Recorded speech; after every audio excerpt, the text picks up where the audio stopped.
ठीक है, कोई ऐसी हरकत, कोई ऐसा कोई शोल वोल में भी ऐसी चीज़ ना हो कि यार ये गड़बड़ हो जाएगा, क्योंकि हम पे रिस्पॉन्सिबिलिटी, तो रिस्पॉन्सिबिलिटी मिलती है तो फिर अकाउंटेबिलिटी भी अब ज़्यादा होती है। याद रहेगा ये चीज़।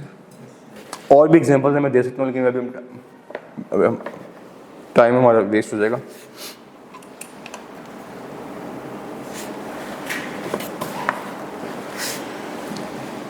मेरे दोस्तों से बताया कि जी मेरे एक स्टूडेंट ने वो मैनेजर एक फर्म में, एक स्टूडेंट ने ऑडिटर्स की फर्म के लेटर हेड पे, फर्म के क्लाइंट पे जाके लड़की को प्रपोज कर दिया। क्लाइंट पे जाके ऑडिटर का लेटर हेड यूज़ किया और लड़की को लव लेटर लिख रहा हूँ। उसने उसको फारिग किया आर्टिकल्स, क्या तुम मेरी रेपुटेशन खराब कर रहे हो, तुम वैसे करते थे यार, तुमने लेटर हेड यूज़ कर रहा था। ठीक है, हाँ वो कहते जी वो मेरे नाम का कोई बंदा ऐसा मुझे लगे उसको ये लगे वो उसने किया।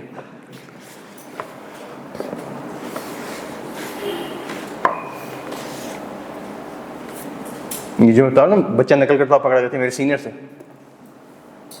इस टाइम वो ये एल्यूमिनियम की खिड़कियों का काम कर रहे हैं, सीए के 2-3 पेपर आ गए। फैसलाबाद की बात कर रहा हूँ। ठीक है, पिछले दिनों में आपके लाइब्रेरी में बच्चे बदमाशी करते हुए उनकी लाइन हाजिरी हुई थी। ठीक है, तो हम पे बड़ी अच्छी रिस्पॉन्सिबिलिटी, हम कोई कंटूटे बदमाश टाइप लोग थोड़ी आई कैप में कुर्सी के पीछे बदमाशियाँ कर रहे हैं, स्टाफ के साथ मिसबिहेव कर रहे हैं। ठीक है, लाइन हाजिर होनी है, क्या होना है और क्या। बाद में बच्चे अपने पेरेंट्स को लेके मेरे पास आ गए जी आप सिफारिश करें, मैं क्यों सिफारिश करूँ।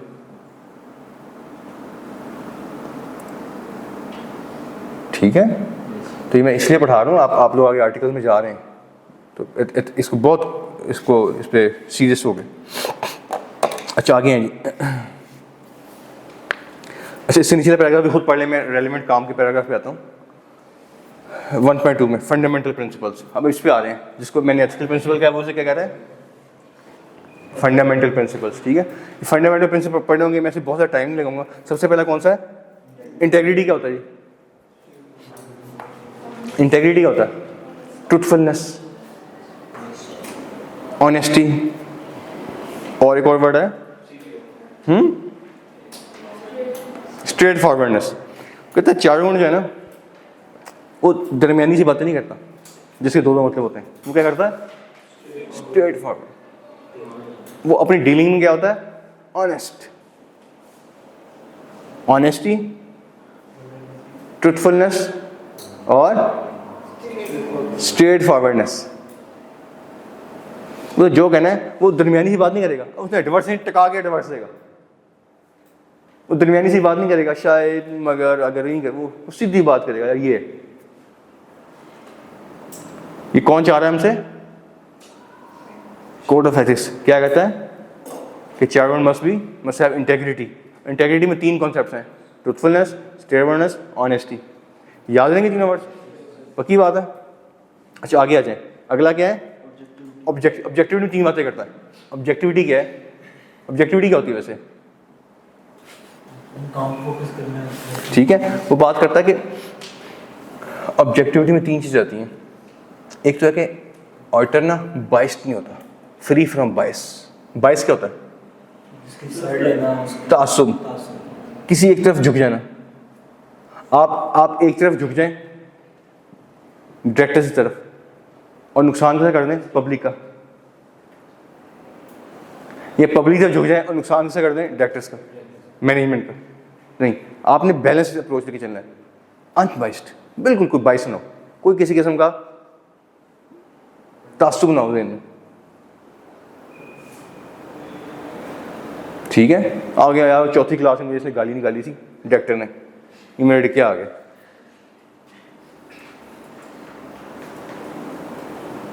ठीक है, यहाँ गया ये, अच्छा ये राजपूत है, इनकी ऐसी तैसे इनकी आकड़ मैं निकालता हूँ।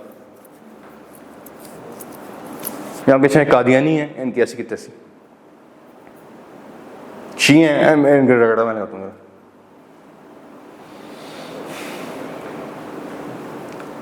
ठीक है, पर वो जो रगड़ा लगाना कहीं और लगा दें जाके, प्रोफेशन में नहीं। कोड ऑफ एथिक्स क्या कहते हैं? फ्री फ्रॉम बायस, कोई तासुब ना हो। ठीक है, पहली चीज। दूसरा है अनड्यू इन्फ्लुएंस ना हो। क्या बात कर रहे हैं? Undue influence. इन्फ्लुएंस क्या होता है? प्रेशर।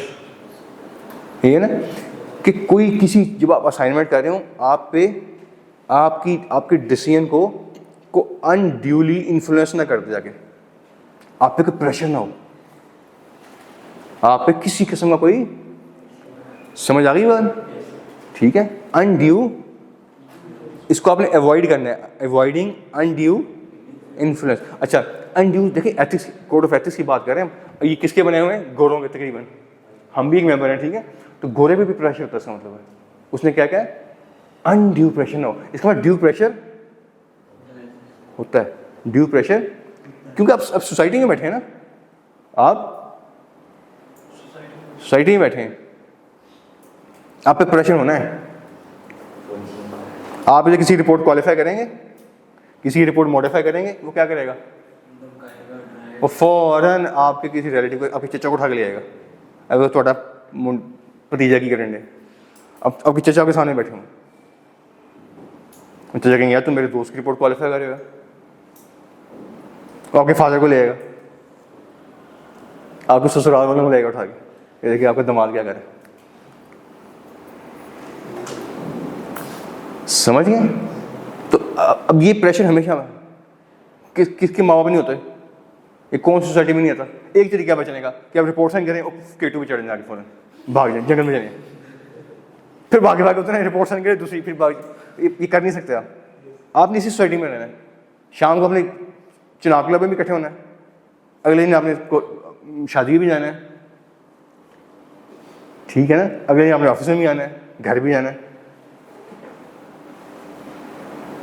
घर जाएगी बेगम पूछेंगे अच्छा आजकल नया का रेट चल रहा है, अब लो प्रेशर आ गया। ठीक है, समझ रहे हैं? तो ये ड्यू प्रेशर हमेशा होता है। स्टैंडर्ड कहता है, एथिक्स क्या कहते हैं? Undue pressure, undue pressure. समझ गए? तो ऑब्जेक्टिव ने दो चीजें पढ़नी हमने। पहला क्या है? पहला क्या है? ऑब्जेक्टिविटी में पहला क्या है? फ्री फ्रॉम बायस। दूसरा क्या है? Avoiding undue. और तीसरा है कॉन्फ्लिक्ट ऑफ इंटरेस्ट। किसी किस्म का इंटरेस्ट में भी कॉन्फ्लिक्ट ना हो, कॉन्फ्लिक्ट ऑफ इंटरेस्ट ना हो। इस एग्जांपल में पढ़ेंगे आगे जाके इंशाल्लाह। कॉन्फ्लिक्ट ऑफ इंटरेस्ट होता क्या वैसे? कि मेरा इंटरेस्ट इसमें है, दूसरा बंदा कहता है मेरा इसमें। Conflict of interest. मैं इसको ऑर्डिनरी से हट के एग्जांपल देता हूँ। देखें, एक कंपनी है, उसमें डिफरेंट डिपार्टमेंट होते हैं ना। एज्यूम करता हूँ मार्केटिंग डिपार्टमेंट। मार्केटिंग डिपार्टमेंट बड़ा 3-4 साल की मेहनत करके एक ऑस्ट्रेलिया से क्लाइंट लेके आया है। ये करेगा ना वो, ऐसे ही होगा ना। उसने 3 साल की मेहनत की है, वो क्लाइंट लेके आया है, सेल्स वालों को दिया उसने, क्या इसको आप एक्सपोर्ट करनी है इतने रेट पे। एक्सपोर्ट करते नहीं, हमें नहीं रेट में आता, लॉस में। आप कहते हैं यार, मार्केटिंग वाले कहते हैं ठीक है यार फिलहाल लॉस है, लेकिन एक बड़ा कस्टमर आ रहा है, इसको आहिस्ता आहिस्ता हम उसको रेट बेहतर कर लेंगे। इनिशियली इसको काबू करने के लिए, हम कैप्चर करने के लिए, मार्केट कैप्चर करने के लिए हम थोड़ा लो रेट कहते नहीं, मैंने नहीं करना।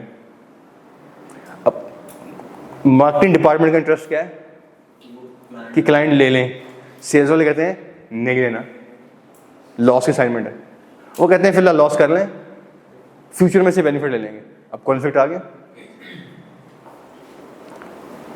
समझ गए? याद रहेगा। फिर मार्केट में कंपटीशन होते हैं, उधर टेलीनॉर है, उधर यूफोन है, वापस में मार्केटिंग, उनकी टग ऑफ वॉर चल रही होती है। वो टेलीनॉवेला वाले कहते हैं सच्ची यारी सब पे भारी, सच्ची यारी, वो कहते हैं सच्ची यारी नीरी खबारी। चली ना एड्स, एक कॉन्फ्लिक्ट आया ना दोनों में, ठीक है। फिर मार्केटिंग में हिट करते हैं एक दूसरे को फाइनेंशियली हिट भी करते हैं एक दूसरे को, कस्टमर भी खराब कर, ठीक है। आपको तो नहीं याद होगा, आप छोटे छोटे होंगे जब मैकडॉनल्ड्स KFC आए थे, मैकडॉनल्ड्स, और उसमें मैंने ये देखा कि कॉन्फ्लिक्ट ऑफ, उनकी मार्केटिंग भी दूसरे अगेंस्ट चल रही थी। फिर वो व्हील डिटर्जेंट है और वो एक्सेल, वो एक दूसरे टग ऑफ वॉर कर रहे हैं, कोक पेप्सी आपस में कर रहे हैं, ठीक है ना। तो ऐसे कॉन्फ्लिक्ट रहते हैं, देखो समझिए। तो ऐसे असाइनमेंट में आपने जब कॉन्फ्लिक्ट ऑफ इंटरेस्ट हो, आप कुछ और चाह रहे हैं, कुछ और चाह रहे हैं, ठीक हो गया। इस एग्जांपल हम आगे डिस्कस करेंगे और फर्दर, क्लियर है जी। आगे आ जाएं। तीसरा क्या है, professional competence and due care. Professional competence क्या होती है,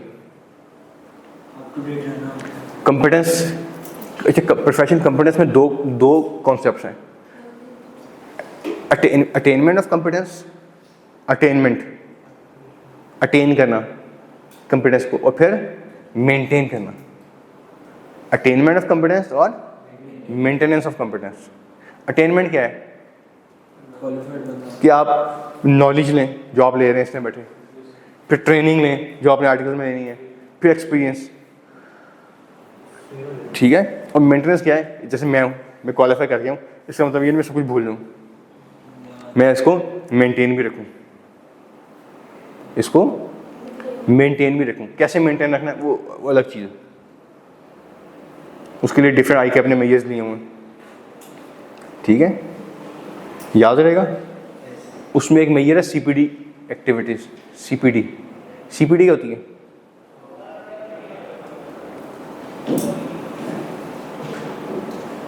कंटिन्यूअल प्रोफेशनल डेवलपमेंट, CPD।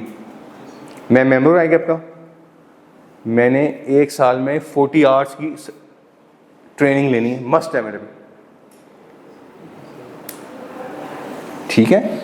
अगर मैं ट्रेनिंग नहीं लेता तो मेरी एनुअल मेंबरशिप जब रिन्यू करनी है, ICAP रिन्यू करता, ICAP नखरे करता उसमें, ठीक है। अगर किसी वजह से शॉर्टफॉल हो तो ICAP मुझसे एफिडेविट लेता है कि मैं इस शॉर्टफॉल को कितने देर में पूरा करूँगा।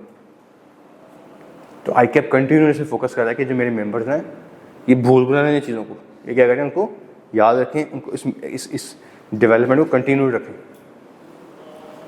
ठीक है जी।